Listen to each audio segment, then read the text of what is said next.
मुख्यमंत्री के मीडिया सलाहकार नरेश चौहान ने होटल हमीर में पत्रकार वार्ता के दौरान कहा कि भाजपा बार बार मित्रों की सरकार का राग अलाप रही है। नरेश चौहान के नेता प्रतिपक्ष जयराम ठाकुर से पूछा गया कि क्या कांग्रेस सरकार में दुश्मनों को स्थान दे दें। चौहान ने कहा कि हिमाचल सरकार में मित्रों को फायदा देने में क्या बुराई है और कहा कि सरकार ने मित्रों को फायदा दिया है और आगे भी देंगे। नरेश चौहान ने कहा कि सुक्खू सरकार ने पूरब में 75,000 करोड़ रुपए का कर्ज के साथ 15 माह पहले कार्यभार संभाला था, जिसके लिए भाजपा जिम्मेदार है। इस अवसर पर कांग्रेस के प्रदेश प्रवक्ता नरेश ठाकुर, विधायक सुरेश कुमार, शगुंतर शर्मा, संजीव गांधी मौजूद रहे। नरेश चौहान ने कहा कि तीनों ही निर्दलीय विधायकों के पास बहुत धन बल है और तीनों ही प्रत्याशियों के पास ज्यादा पैसा होने के चलते ही ऐसे लोग विधानसभा में पहुंचे हैं जो कि लोकतंत्र के लिए बहुत घातक हैं। उन्होंने कहा कि पैसों को देकर विधानसभा में पहुंचने वाले लोग ठीक नहीं हैं। चौहान ने कहा कि इन 3 उपचुनावों में जनता ऐसे प्रत्याशियों को सबक सिखाएगी। नरेश चौहान ने कहा कि भाजपा के पास अभी 27 और कांग्रेस के पास 38 विधायक का आंकड़ा है, लेकिन नेता प्रतिपक्ष जयराम ठाकुर को कोई समझाए कि उनके पास क्या नंबर गेम है, क्योंकि बार बार जयराम ठाकुर अपने विधायकों को जोड़े रखने के लिए मीडिया के माध्यम से सभी को भ्रमित करते फिर रहे हैं और वे दिन में भी सपना देख रहे हैं कि अब सरकार फिर से कांग्रेस की टूटने वाली है। उन्होंने कहा कि हाल ही में हुए लोकसभा चुनाव में लोकतंत्र मजबूत हुआ है और भाजपा के नेताओं का अहंकार भी टूटा है और खरीद फरोख्त को भी लगाम लगी है। पहली बार सुना ये कि सरकार मित्रों की, मैंने आज तक नहीं देखा कि दुश्मनों की सरकार हो। सारे तो मित्र ही होते हैं। अब ये पहला ही सुन रहा, मैं उनसे पूछना चाहता हूँ कि आप बताओ दुश्मनों की सरकार कैसी होती।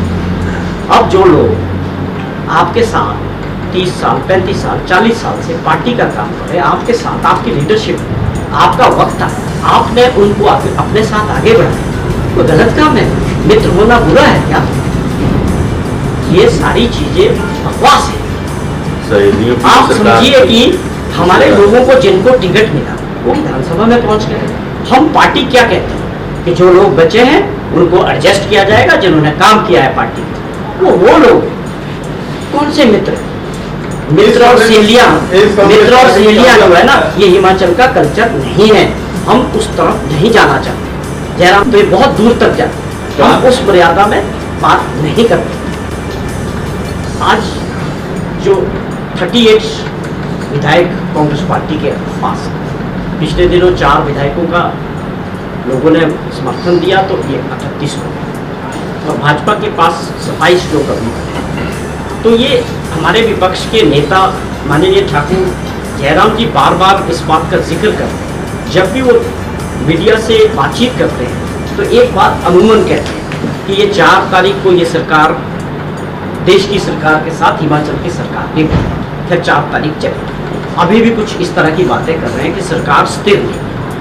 हमारा प्रश्न है कि किस प्रकार से, कौन सा गणित है आपका, हमको भी समझाएं। किस तरह से स्थिर होती है और किस तरह से अस्थिर होती है। नंबर गेम में 38 और 27 में कितना फर्क है?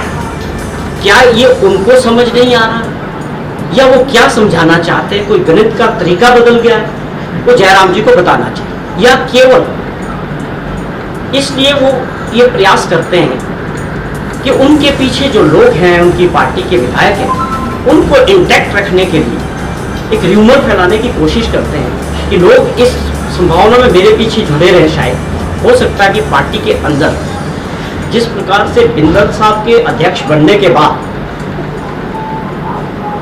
और अनुराग जी के दिल्ली से फ्री होने के बाद उनका भी कार्यक्षेत्र हिमाचल में बढ़ा है, तो मुझे लगता है कि भाजपा के अंदर जयराम जी को अपनी लीडरशिप को लेके कोई प्रतिस्पर्धा दिख रही है। पहले जो लोग राजनीति में आते थे, चाहे वो किसी भी दल से, एक संगठन के तौर पे काम करेंगे, आगे बढ़ेंगे, पार्टी से जुड़ेंगे या सोशल वर्क के क्षेत्र से आएंगे, ऐसे लोग आते थे राजनीति। लोग उनको परखते थे, तो मौका देते थे। लेकिन ये बड़ा दुर्भाग्यपूर्ण हुआ, वो कांग्रेस पार्टी हो या भाजपा हो, दूसरे राज्यों में ये था, लेकिन हिमाचल में भी ये रिवाज शुरू हुआ। मैं इसको बड़ा खतरनाक ये समझता हूँ कि इस ट्रेंड को रोकने की जरूरत है।